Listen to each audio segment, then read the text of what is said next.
Spain থেকে হিন্দল মজুমদার বসে বসে এই সমস্ত কাণ্ড কারখানা করেছেন, তখন অনেকে হয়তো বলেছিলেন যে ভেবেছিলেন যে শঙ্কু গল্প কথা দিচ্ছে আমিছেন। তাই এই দেখুন আপনাদের দেখাই, হিন্দল মজুমদার নিজে পোস্ট করেছেন, তিনি স্পেন থেকে যে চালাচ্ছেন ডাইসা সেটা তিনি স্বীকার করেছেন। তিনি বলেছেন যে মাওবাদী সংগঠনের তিনি সিম্প্যাথাইজার, মাওবাদকে তিনি অস্পৃশ্য বলে মনে করেন না, এবং তিনি যে এই সমস্ত কাণ্ড কারখানার পেছনে তার যথেষ্ট প্রমাণ তিনি সোশ্যাল মিডিয়ায় রেখেছেন।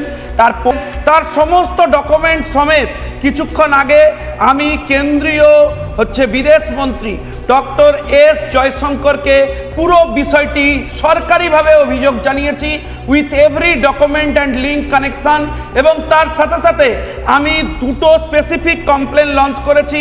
এমবাসি অফ স্পেন তাকেও জানিয়েছি যে স্পেনে বসে কি করে ভারতের বিরুদ্ধে ওখানে অপারেশন করছেন উনি ইন্ডিয়ান সিটিজেন হয়ে।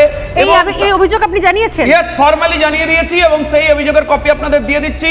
এবং এনআইএ হেডকোয়ার্টার নিঃসন্দেহে এটাকে আমি পরবর্তীকালে অ্যাড্রেস করব। এই মুহূর্তের অন্যতম আরেকটা ব্রেকিং নিউজ, শঙ্কুদেব পান্ডা তিনি বলছেন তিনি সরাসরি অভিযোগ জানিয়েছেন ক্যাক কেন্দ্রীয় বিদেশ মন্ত্রককে, এবং দুই উনি বলছেন ওনার অভিযোগ যে স্পেন এমবাসিকেও তিনি অভিযোগ জানিয়েছেন। এবং আরেকটা গুরুত্বপূর্ণ, NIA headquarter new Delhi CGO complex, সেখানেও আমরা ফর্মাল কমপ্লেন লঞ্চ করেছি। আমি